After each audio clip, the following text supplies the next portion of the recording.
I was having some more fueling issues today with Rabbit, so I'm changing out the fuel filter. The one in there is all iced up. I put some anti-gel and stuff in there, but it just wasn't seeming to fix it. It also seemed like it had a lot of debris in there, so I think it's just a good idea to change it. This new filter is already iced right up. I just went and filled the tank up with some new diesel, so I'm going to see if I can thaw this out. Hopefully it'll be good. Some of the ice looks like it's already started melting, maybe, but I'll melt it more.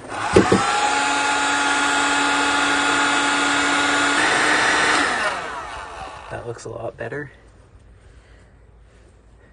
I made the mistake of blowing all the fuel through the filter this way before I changed to the new one, and now you can see a lot of sediment and crap in there again, but whatever. I've been slowly replacing fuel lines off camera just to try and get rid of some of the air infiltrating the system. I've gotten rid of most of the air bubbles, but you can see there's still a few fresh ones that are forming right there.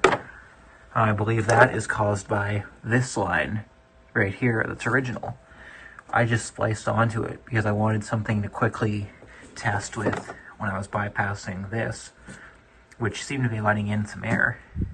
So I need to go back to where this line joins onto the metal line, and hopefully that will fix the remainder of my problems. One of the major ones was the line I replaced when I first got the car coming out of the tank. I didn't have the right size. It was too small, so I just used a heat gun to get it on there, and that didn't really seem to be the most optimal solution. I fixed that, and that seemed to help me out a bit. I took out the fuel filter for easier access. There's the return line. You can see I already replaced. And the fuel feed line, you can see looking up close, it was a 5/16 hose. So somebody changed that out at one point, but I don't like the end of it. This is 1/4 inch I was using, so I might replace that with 5/16 down there if 1/4 inch is tight. But maybe they used 5/16 and it was too big, so it was leaking. I'll take that off and see what it looks like. As soon as I loosened it off, the line pulled off very easily. So it got hard, that's for sure. I ended up using the 5/16 line that I have because 1/4 inch was too small. I want to get the real fuel filter back in one day instead of just this. And I think this is much better for testing so I can see air bubbles coming in. Still pulling in some bubbles. After trying many things, I'm still getting nothing but fueling problems with air coming into the system. I've done lots of testing and found it's nothing on this side. I can run it off of this bottle still totally fine. That leads me to believe that the only thing I haven't replaced yet is causing the problem, and that would be the original metal fuel line. I went ahead and got 10 feet of 3/8 inch fuel line, so I'm going to rerun it all the way from the tank to this filter.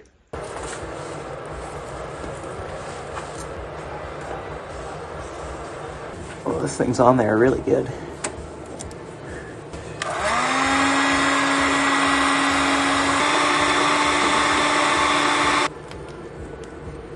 Okay, here it comes. I want to get this line ready so I can put it on quick and lose as little diesel as possible.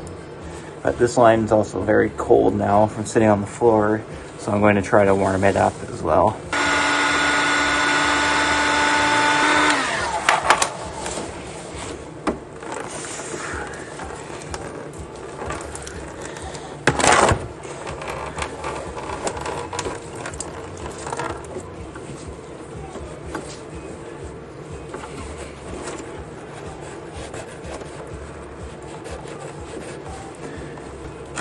The last time I was using this screwdriver was on the side of the road or my driveway, and I took one of the ends out, must have left it sitting under the hood because it is gone. So that sucks. And that was the flathead Phillips end, so one of the most useful ones for automotive. The Klein cushion grips don't have that much grip when your hands are coated in diesel.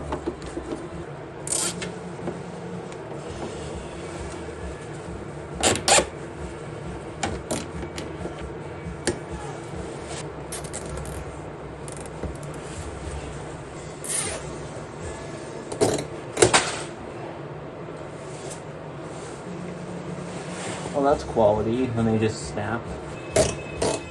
Same thing again, same spot. I was sure that getting 10 feet of line would be way too much, but I guess it ended up working out well because of how I had to route it down in the engine bay. I think I'm just going to keep this length on here for now and coil it a little bit in the back so that it's easier to pull out this fuel filter and do stuff up here. This must be a 1/2 inch nut on here because a 12 mil is too small and a 13 is just a little bit too big. And this one actually is a 12 mil. But this is a replacement nut and bolt because that's just a stud with a nut on it. Everything seems good again. Now it's just time to take it for a drive and see how it actually operates under load, because that's the only time I can find when there is a problem. It would idle indefinitely before, but as soon as the pump started sucking more, that's when air was infiltrating the line somewhere. It's been driving around fine. Wasn't having any problems with it getting airlocked like I was before. It's been sitting for maybe 2 hours. It's only -5, so it didn't get that cold, but see how it starts. If it's truly fixed, it should start up a lot easier than it was before.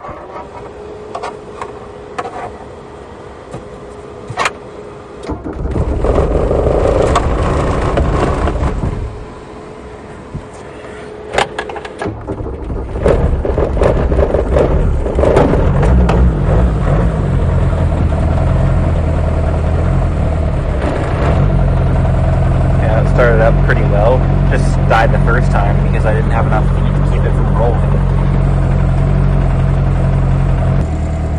Just got back from the drive, and that same drive that I did last night, I would have probably stopped 4 or 5 times to bleed the system. Not one, and it's been idling perfectly smooth. Now it all seems to be running well. So maybe I've finally fixed all of the fueling problems. I'm hopeful, but not 100% confident yet. So, the windshield wipers have failed again. Nothing. I'm gonna leave this on, see if we're still getting power out there. Okay, we got power. So this thing still works. And we got a good ground. Fixed them. I got everything apart, and then realized the old washer fluid tank was jammed in there.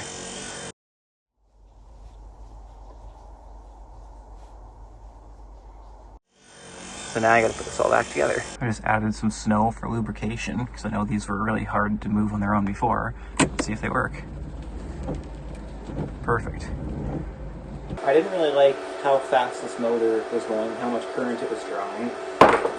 So I want to try a different one. But to temporarily attach it, I'm going to use a better method. I burnt a bit of a hole in it, and it's far from straight, but it's on there. Good enough for testing. I don't think this one's going to have enough torque.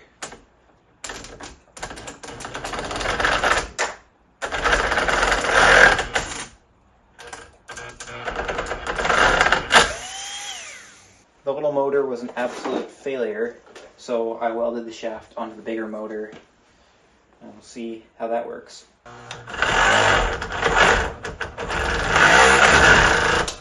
I don't like that. I don't know why I was trying to fight with this thing for so long when I have a totally good wiper mechanism in my Jetta hatch. Let's see if it looks like it's the right size.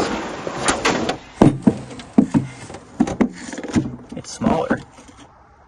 Perfect. Here's the unit. Cut off the harness too. I don't feel like looking up a wiring diagram, so I'm just going to guess. Based on past experiences, I'd say black with the brown stripe is going to be our ground, and these two will be our different speeds. Not sure about that one. Well, black with the brown stripe and brown appear to make the move. It's going back and forth slowly. And look at that, only drawing 1.5 amps. I just tried to test fit it in the Rabbit, and it doesn't fit. This mounting point is fine. This one isn't. This one wasn't either, and I already broke it off. If you remember from a previous video, I tried to use this old coolant jug as a windshield washer fluid reservoir, just by sticking this in. And obviously, it doesn't really make a good seal there, even though I used the original grommet piece. I know how to fix that. Maybe. I'm also going to put some on the inside of this. I'll apply a little bit to the mating surface of the pump. That should be serviceable. Alright, it's been 2 days since I siliconed this on, and it seems pretty stable. To make it more stable though, I'm going to attach it with some electrical tape, specifically the white kind, because it matches the bottle. This is going to make all of the difference. Here's one good thing the car has done itself. The clock seems to have fixed itself. Looks to be about 2:58 or so on there. Looking at my watch, it's about 2:58 or so. Nice. Hopefully it'll keep that up and start fixing more things itself. So I want to work in this back area of the hatch, where the wiper motor should go, but the strut doesn't work. I think I'm going to fix that.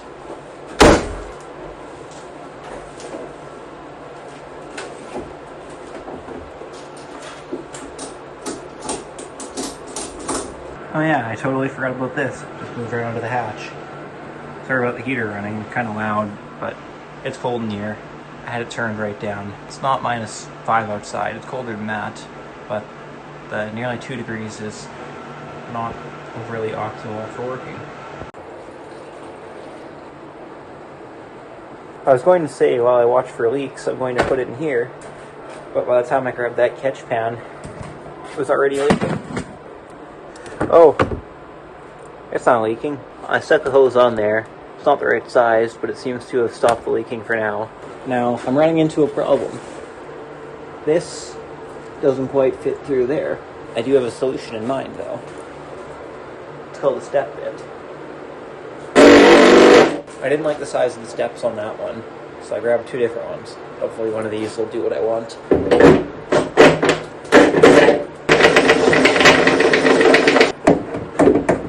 Now it sticks right through.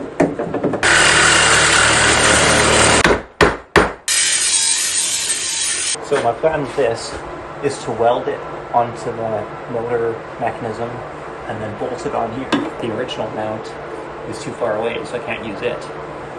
So I'm thinking those holes are kind of handy. I know which hole I want to use, so I'm going to tap that out, see if M6 will work. Too small. Here's a 3/8 bolt. A little big. 5/16. Perfect. There is not much material there though, so I think I'm going to weld a nut to the back of this.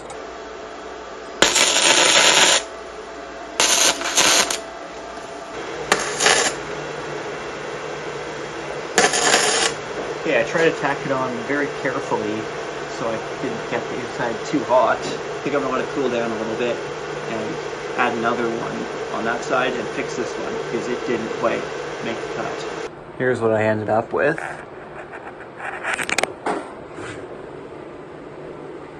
Not the prettiest or the straightest, but it might do the job. I think the hardest part of this whole endeavor is going to be getting the wiring back into it. Luckily I have that bolt though, so I can maybe take this out. It's a 1/2 inch, but 13 mil is close enough. Now I've got it plugged in, it's the moment of truth. Let's see if this still works. Now it's time to see if the original wiper blade will fit on the Mark IV bracket. Almost. I'm going to try drilling this out a little bit. It goes on now, but it hits this bottom piece, so that wouldn't work. Here's the original one. Upon closer inspection, I realized this little piece is plastic. This middle piece is metal, so I can probably just weld this inside. Here's the center piece from the Mark IV wiper. I just cut it out of the plastic. Now I've set it in here and I'm going to weld it in. Unfortunately, I couldn't weld to whatever kind of metal this was in here. I'm going to try to clean up this mess I made and then just epoxy it in place. I think that spatter I had all around in there will help me with the epoxy. Should add a bit more material so it'll resist any turning forces, hopefully not break out. See how it works and if it needs to be adjusted.